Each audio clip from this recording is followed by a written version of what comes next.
Elise found the emails by accident. Or at least, that's what she told herself. On a rainy Thursday night, while Daniel was upstairs in the shower, she was using his laptop to find a receipt they needed for a tax deduction. The screen flickered, hesitated, and opened a hidden email account, not just work emails, personal ones. With a name she recognized immediately, Mara Sloan, the discovery was a blade pressed to her ribs. She could hardly breathe. The thread of their conversations wasn't just about the affair. It hinted at something worse. Encrypted files, payments transferred to untraceable accounts, names neither of them should have known.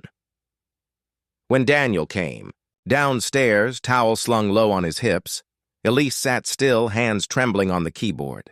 She looked up, and in that brief moment, before the practiced smile slid onto his face, she saw it. Raw, unfiltered guilt and fear. The next week was a funeral of small kindnesses. Daniel kissed her on the cheek in the mornings, bought her coffee. From the place she liked, touched her elbow lightly when passing. Elise reciprocated, playing the part of a wife too naive, too loving, too broken to suspect. Inside, she was a storm. She didn't tell Mara she knew. She didn't tell anyone. Elise spent nights awake, listening to Daniel's breathing, wondering if she would wake one morning with a pillow pressed to her face. Trust had shattered, but something stranger and colder replaced it. Calculation. Detective. Rivas first approached her at a farmer's market. "Mrs. Hartman?" She turned, plastic bag of peaches heavy in her hand. "Yes?" He showed her a badge quickly, then pocketed it. "Just a few questions about your husband's company. Nothing urgent." His questions were pointed, though he wore a polite smile. Did Daniel work odd hours? Had he seemed stressed? Had she noticed any sudden financial changes? Elise answered carefully, truth veiled in polite ignorance. When Rivas handed her a card, he said, "If you think of anything at all." That night, Elise didn't sleep. She sat at the kitchen table with a bottle of cheap red wine, rereading every email, every file she'd covertly copied from Daniel's laptop. The betrayal with Mara was acid in her veins, but the illegal siphoning of company funds was a ticking bomb under their lives. Confrontation, when it came, was almost gentle. Daniel found her on the back porch, staring out into the black night. He brought her a blanket, sat across from her, hands folded like a penitent. "You know," he said simply. "I know." He reached for her hand. She flinched back. His voice cracked. "It wasn't about love. Not with Mara.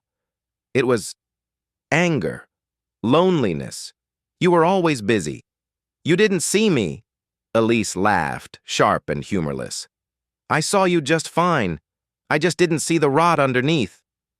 A long silence stretched between them, full of old arguments and abandoned dreams. Daniel said, low, desperate, "I made a mistake." "No," Elise said quietly. "You made 100 choices. Every time you called her. Every time you lied." He said nothing for a long time. Then, "I can fix this." But Elise didn't believe him. Not about the marriage, not about the crime.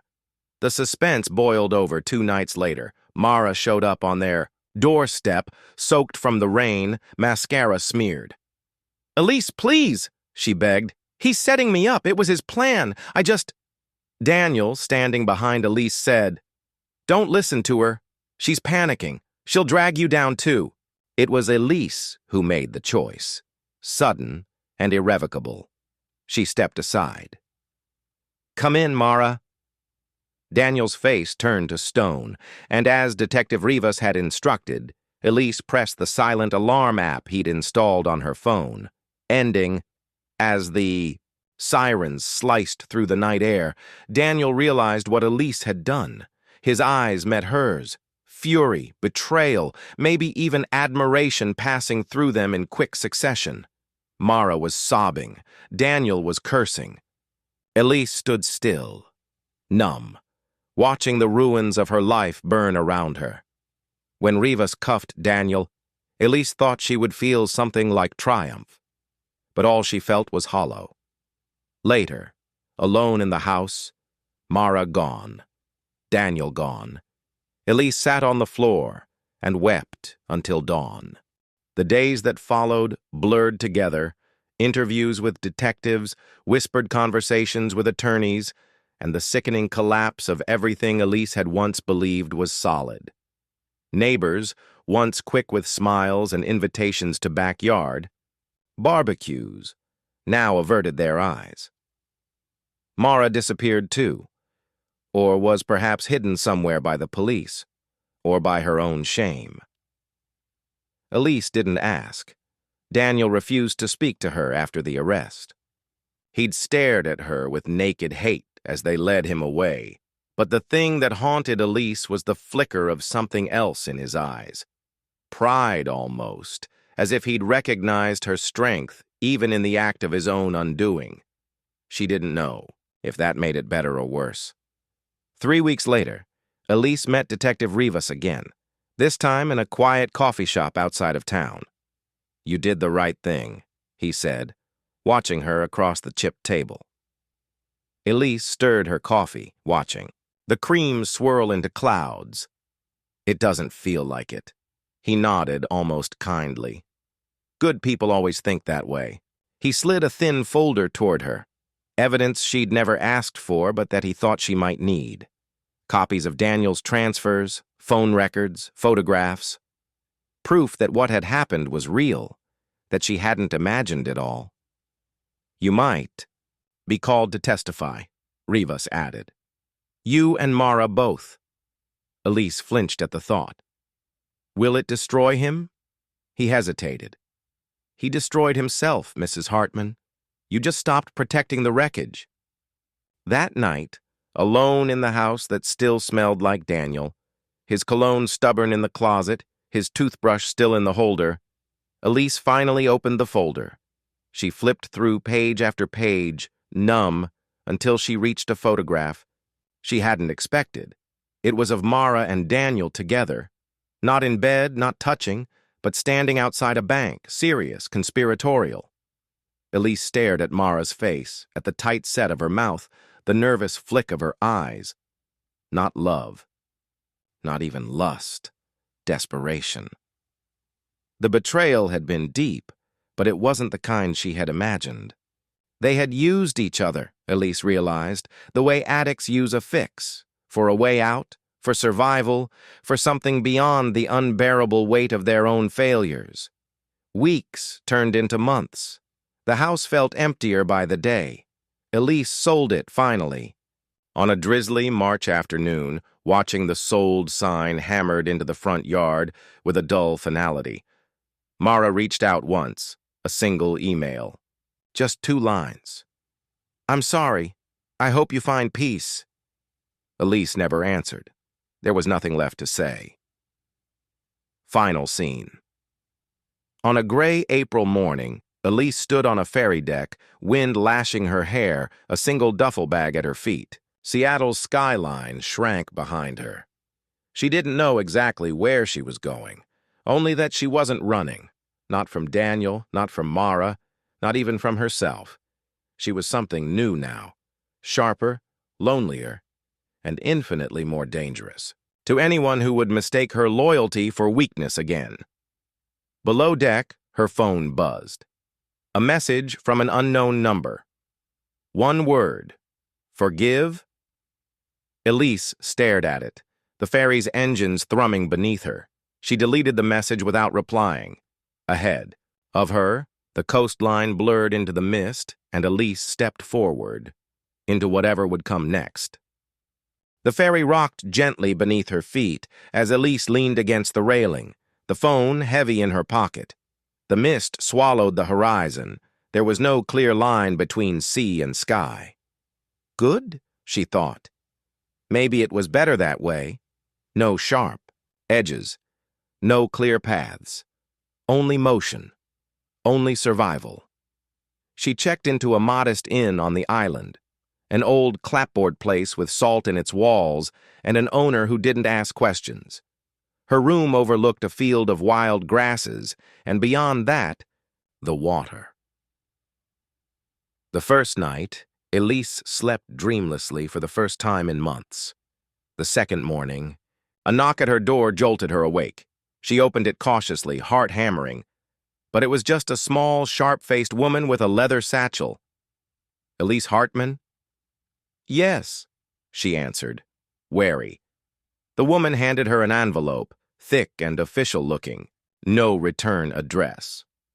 Elise didn't open it until the woman had disappeared down the hall. Inside, a legal summons, and a handwritten note clipped to it in a familiar slanted script. There are bigger things coming. You know more than you think. Choose your side carefully. R. Elise sat down hard on the edge of the bed, the floor seeming to tilt beneath her. Detective Rivas. Or was it? A week later, she was sitting at a greasy diner near the docks, stirring cold coffee when she spotted him, Daniel, not across from her.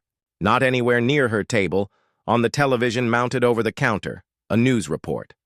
Former tech executive Daniel Hartman implicated in new federal investigation tied to interstate fraud and corporate espionage.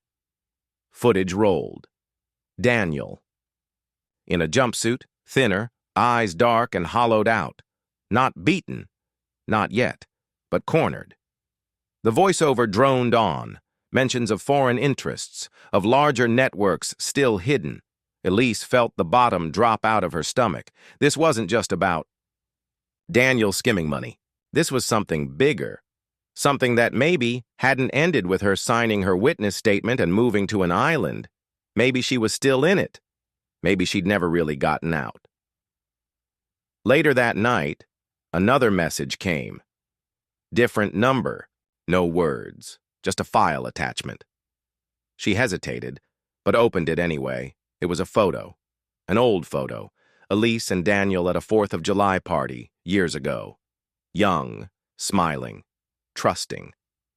At the edges of the frame, almost out of sight, a man, Elise, didn't recognize.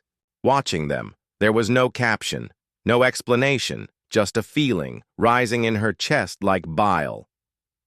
This isn't over. Closing scene. Elise packed a bag carefully. A burner phone, cash, the documents she had copied from Daniel's laptop all those months ago. Things she had thought she'd never need again. She stared out the window at the black waves swallowing the shore. Somewhere out there, the past was waiting to drag her back under. Or maybe, she thought grimly, it was time she stopped running from it and turned to face it head on. When she left the motel, she didn't look back. Not once. End Part 2. Ideas for future expansion, if you want. Elise drawn into a criminal. Conspiracy. Forced to navigate former allies and enemies. New characters. An old friend who's not who he says he is. A federal agent with unclear loyalties. The drive inland was long and sleepless.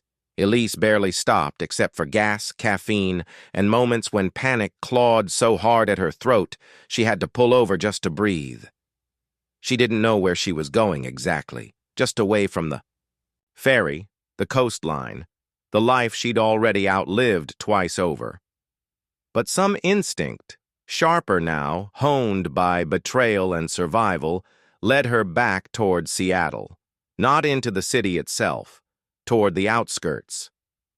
Industrial parks, crumbling warehouses, places where people went to disappear or to make others disappear. She met Mara again in a motel room. It was Mara who had sent the second message, Mara who had sent the photo. Not Rivas, not Daniel, Mara. Looked worse than Elise remembered. Hair hacked short, shadows under her eyes, a nervous twitch in her jaw. You shouldn't have come, Mara said without preamble. Then why send the file? Elise shot back. Mara laughed, low and bitter. Because I'm not brave enough to do this alone. A beat. Rain hammered against the window. "There's another layer," Mara said. "Daniel wasn't the top. He wasn't even the middle." She pulled a manila folder from under the bed and slid it across to Elise.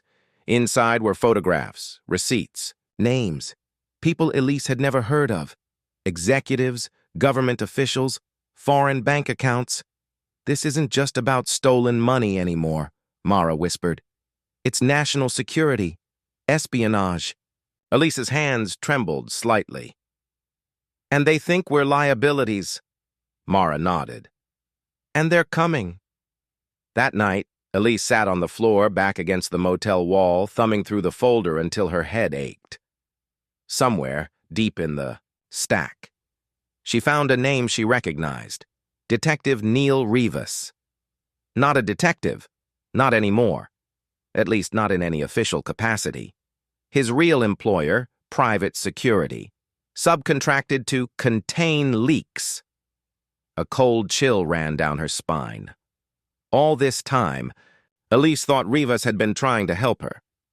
Maybe he had, but not for her sake. Maybe to keep her just visible enough to monitor, to manipulate. Elise closed the folder, heart hammering. She wasn't just in the crosshairs. She was a pawn, and pawns are expendable. Mara whispered, "We can run, go underground, new identities. It's not too late." Elise shook her head slowly. "You can run. I'm done hiding." For the first time, Elise felt something other than fear twisting inside her. Resolve, rage, closing scene of Part 3. Elise burned the motel folder in a rusty barrel behind the building, watching the flames eat the evidence. If they wanted her to stay helpless, invisible, they were about to be very disappointed. She wasn't a wife anymore, wasn't a victim. She was something else entirely now, someone dangerous, someone free. As the last embers floated up into the bruised night sky, Elise wiped her hands clean and turned to Mara. "Get ready," she said. "We're going to break this wide open." End Part 3. Next steps, if you want to continue further. Elise and Mara could orchestrate a leak, getting evidence to a journalist or federal prosecutors with dangerous consequences. Daniel from prison could re-enter, offering Elise a choice: ally with him for survival, or destroy him for good. A final betrayal could twist the knife. Mara might not be telling the full truth. The ending could go full bittersweet thriller. Elise wins, but at great cost. Loss of identity, safety, trust. The drive inland was long and sleepless. Elise barely stopped except for gas, caffeine, and moments when panic clawed so hard at her throat she had to pull over just to breathe. She didn't know where she was going exactly, just away from the ferry, the coastline, the life she'd already outlived twice over. But some instinct, sharper now, honed by betrayal and survival, led her back toward Seattle, not into the city itself, toward the outskirts. Industrial parks, crumbling warehouses, places where people went to disappear or to make others disappear. She met Mara again in a motel room. It was Mara who had sent the second message, Mara who had sent the photo. Not Rivas, not Daniel. Mara looked worse than Elise remembered. Hair hacked short, shadows under her eyes, a nervous twitch in her jaw. "You shouldn't have come," Mara said without preamble. "Then why send the file?" Elise shot back. Mara laughed, low and bitter. "Because I'm not brave enough to do this alone." A beat? Rain hammered against the window. "There's another layer," Mara said. "Daniel wasn't the top. He wasn't even the middle." She pulled a manila folder from under the bed and slid it across to Elise. Inside were photographs, receipts, names. People Elise had never heard of. Executives, government officials, foreign bank accounts. "This isn't just about stolen money anymore," Mara whispered. "It's national security, espionage." Elise's hands trembled slightly. "And they think we're liabilities." Mara nodded. "And they're coming." That night, Elise sat on the floor, back against the motel wall, thumbing through the folder until her head ached. Somewhere, deep in the stack, she found a name she recognized. Detective Neil Rivas. Not a detective. Not anymore. At least, not in any official capacity. His real employer, private security, subcontracted to contain leaks. A cold chill ran down her spine. All this time, Elise thought Rivas had been trying to help her. Maybe he had, but not for her sake. Maybe to keep her just visible enough to monitor, to manipulate. Elise closed the folder, heart hammering. She wasn't just in the crosshairs. She was a pawn, and pawns are expendable. Mara whispered, "We can run. Go underground. New identities. It's not too late." Elise shook her head slowly. "You can run. I'm done hiding." For the first time, Elise felt something other than fear twisting inside her. Resolve, rage. Closing scene of Part 3, Elise burned the motel folder in a rusty barrel behind the building, watching the flames eat the evidence. If they wanted her to stay helpless, invisible, they were about to be very disappointed. She wasn't a wife anymore, wasn't a victim. She was something else entirely now, someone dangerous, someone free. As the last embers floated up into the bruised night sky, Elise wiped her hands clean and turned to Mara. "Get ready," she said. "We're going to break this wide open." End Part 3. Next steps, if you want to continue further. Elise and Mara could orchestrate a leak, getting evidence to a journalist or federal prosecutors with dangerous consequences. Daniel, from prison, could re-enter, offering Elise a choice: ally with him for survival, or destroy him for good. A final betrayal could twist the knife. Mara might not be telling the full truth. The ending could go full bittersweet thriller. Elise wins, but at great cost. Loss of identity, safety, trust. The first sign something was wrong came just after midnight. A power flicker. Too brief to trigger alarms, but enough to make Elise's skin prickle. She moved through the dark apartment with the ease of someone who had spent weeks sleeping, with one eye open. No lights, no noise. She grabbed the burner phone, the flash drive, and the small revolver she had bought 2 states over under a false name. Across the living room, Mara was already awake, wide-eyed and shaking. "They're here," Mara whispered. Elise nodded once. "We stick to the plan." Mara hesitated, panic rising. "What if they—" Elise grabbed her by the wrist, fierce. "No what-ifs. Just move." The attack came fast. 2 men, masks, silenced pistols, kicked in the back door just as Elise and Mara slipped down the fire escape. One bullet sparked off the metal railing, inches from Elise's head. She shoved Mara ahead. "Go! Meet at the safe point!" Mara disappeared into the night. Elise didn't run. Instead, she doubled back through the alleyways, moving low, staying in the shadows. Let them chase her, she thought, grimly. Let them think she was alone. The confrontation. Near an abandoned shipping warehouse, Elise set her trap. She left a trail, broken glass, a scrap of her jacket snagged on a fence, leading one of the men inside. The space was cavernous, dripping, with moisture and rust. She waited behind a stack of crates, breathing shallowly. Footsteps crunched closer. A shadow loomed. When the man stepped past her hiding spot, Elise moved fast, jamming the revolver into his side. "Gun! Drop it!" she hissed. He froze. Slowly, he dropped his weapon. "Turn around." He did. Young, probably no older than Mara, sweat beading on his forehead. "Who sent you?" Elise demanded. He swallowed hard. "No name, just orders. You're a leak. Leaks get plugged." She saw it then, how terrified he really was. He wasn't some faceless enforcer. He was another pawn, just like she had been. Elise hesitated, long enough for him to make a move. He lunged. The gun went off, deafening inside the steel shell of the warehouse. The man collapsed, clutching his leg, screaming. Elise backed away, heart hammering. Not dead. Not yet, but bleeding badly. She didn't stay to see if he lived.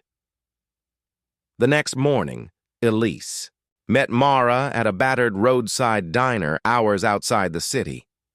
Mara had dyed her hair a muddy brown, wearing oversized sunglasses. They sat in a booth by the window, silent for a long time. Finally, Elise spoke. "We can't outrun this." Mara looked up, exhausted. "Then what?" "We end it," Elise said. "We expose everything. Names, evidence, public, all at once." Mara's hands trembled slightly around her coffee cup. "And then?" Elise stared out the window at the gray, endless highway stretching into nowhere. "Then we disappear for good." Closing scene of Part 5. Back in Seattle, a reporter, a woman Elise had once known distantly, back when Elise had still believed in careers and clean reputations, opened an unmarked package. Inside, flash drives, photographs, financial records, an unsigned note. "If something happens to Elise Hartman or Mara Wells, publish it all. Full story. No edits." The reporter looked around nervously and started reading. Outside, on a nearby rooftop, a figure watched her through a pair of binoculars. Not a friend. Not an enemy either. Just someone waiting to see which way the fire would spread. End part. 5. If you want to continue, here are the options. Part 6. The exposure. The leaks go public. Chaos erupts. Elise becomes a ghost, but the syndicate still wants her silenced. Final confrontation. Daniel reappears, not as a prisoner, but a player again. He offers Elise a terrible bargain: help him rebuild or die. Bittersweet. Ending options. Elise sacrifices her own safety for Mara's future, or chooses freedom at the cost of her humanity. Splinters. Part 6. The story broke 3 days later. It wasn't just one outlet. It was everywhere. Morning shows, independent blogs, late-night emergency news panels, massive corporate espionage network exposed, federal agencies complicit, in data cover-ups, tech CEO turned informant implicated. Daniel's face was all over the news again. This time, he wasn't portrayed as a slick entrepreneur or a wronged genius. This time, he was the architect of betrayal. And Elise? No. Pictures of her. No mention of her name. Yet. But the syndicate would know. They always knew. Meanwhile, in a tiny rental house 3 states away, Elise and Mara huddled over an old laptop, watching the storm they had unleashed. Mara kept glancing at Elise, at the hard set of her jaw, the restless tapping of her fingers on the tabletop. "You okay?" Mara asked finally. Elise didn't answer immediately. She was thinking about the man she had married, the one who had smiled at her across candle-lit tables, whispered promises in the dark. Thinking about the woman she used to be. Soft, trusting, blind. "I don't know what okay means anymore," Elise said finally. Mara smiled faintly. "Me neither." They sat together in silence, as outside sirens wailed in the distance. The turn. That night, a burner phone Elise had buried deep in her backpack started to buzz. Unknown number. Instinct told her not to answer. Curiosity made her pick up anyway. Familiar voice crackled through. "Congratulations," Daniel said dryly. "You won the first round." Elise gripped the phone tighter. "Is this the part where you beg?" "No," Daniel said. "This is the part where I offer you a deal." A pause. "They'll come for you," he said. "Not just the cleanup teams. Everyone. You've embarrassed powerful people, Elise.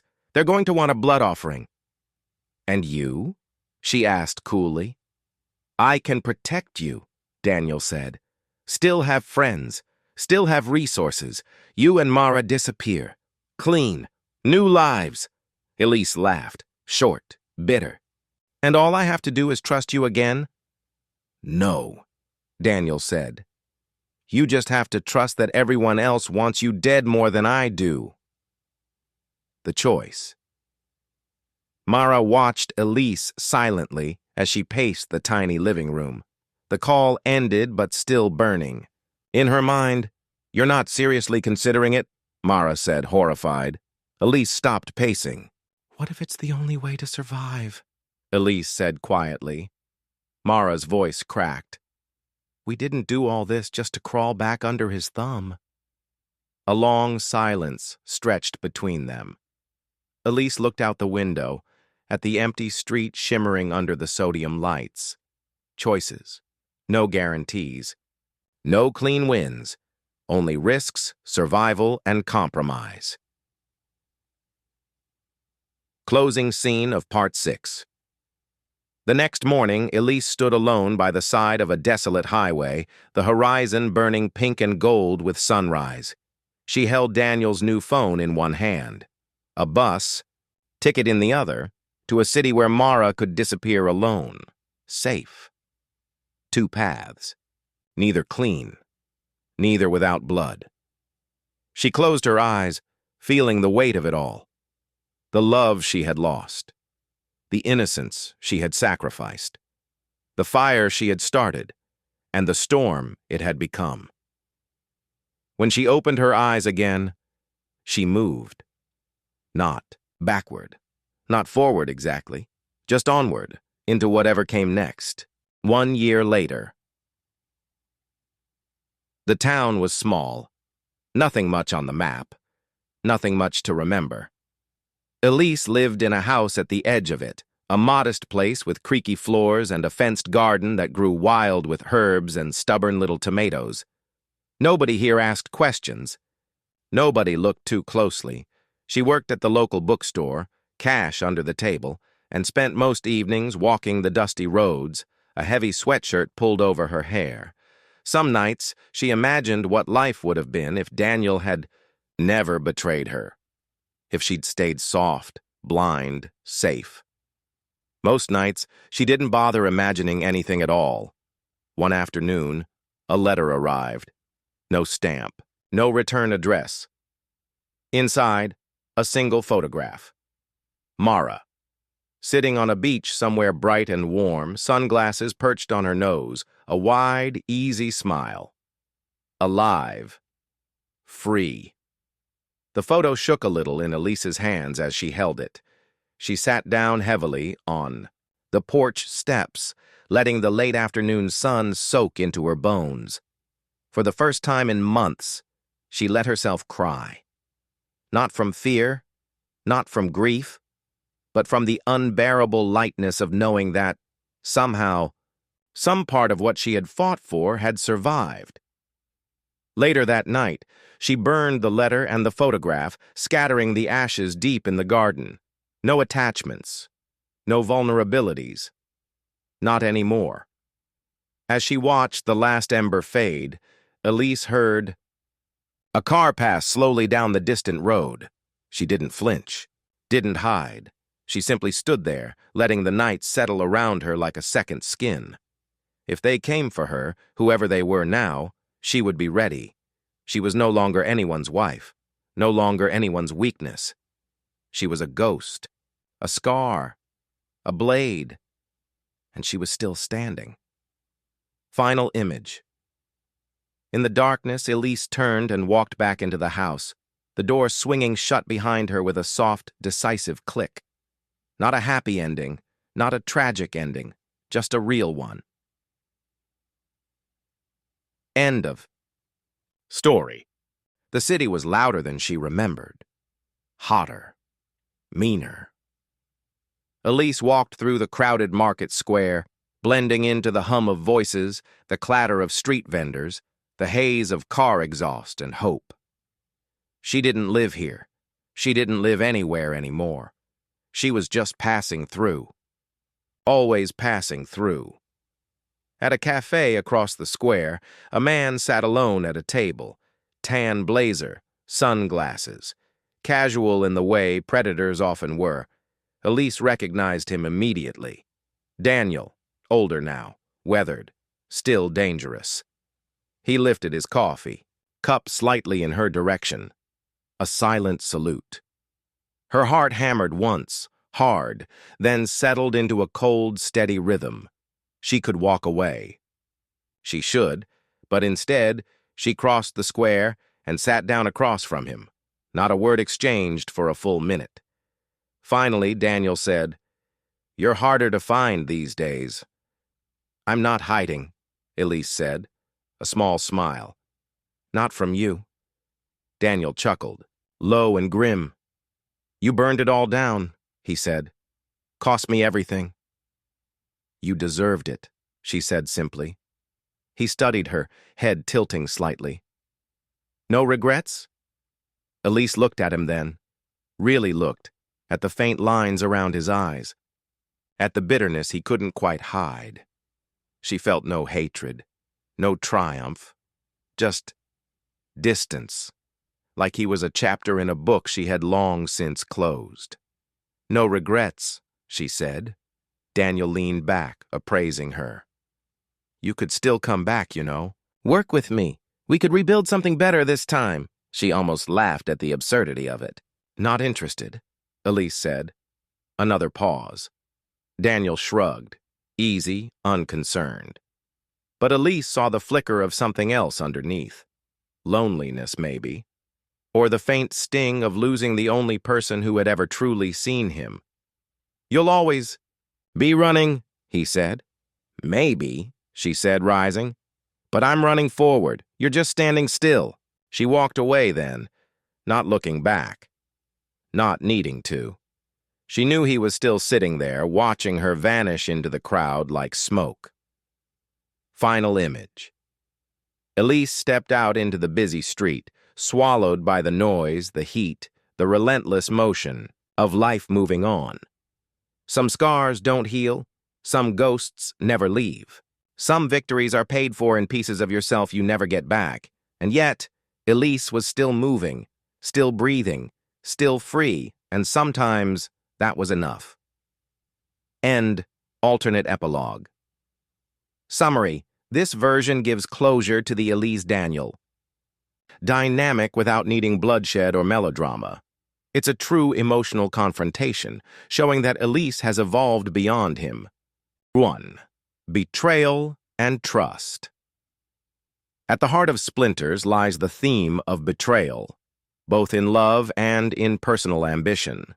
Elise's initial heartbreak, as she uncovers Daniel's infidelity and criminal activities, sets the stage for a larger narrative about the fragility of trust. The personal betrayal. Daniel's betrayal is not only emotional, his affair with a business partner, but also deeply personal on a larger scale. The web of lies, the betrayal of Elise's trust in his promises, resonates through every choice she makes afterward. The heart of her transformation is that once trust is shattered, it's almost impossible to rebuild. Betrayal of self. Elise begins by betraying her own sense of security. As the story progresses, she has to reckon with her own moral compromises. Does she become like Daniel in her pursuit of revenge? Does she sacrifice her own principles to survive? The betrayal isn't just external, it's an inner struggle too. Redemption and revenge. Elise's transformation over the course of the narrative revolves around the question: what is more powerful, revenge or redemption? The temptation of revenge. At first, revenge drives Elise. It's raw, passionate, and all-consuming. The moment she steps into the role of a vengeful force, her power grows.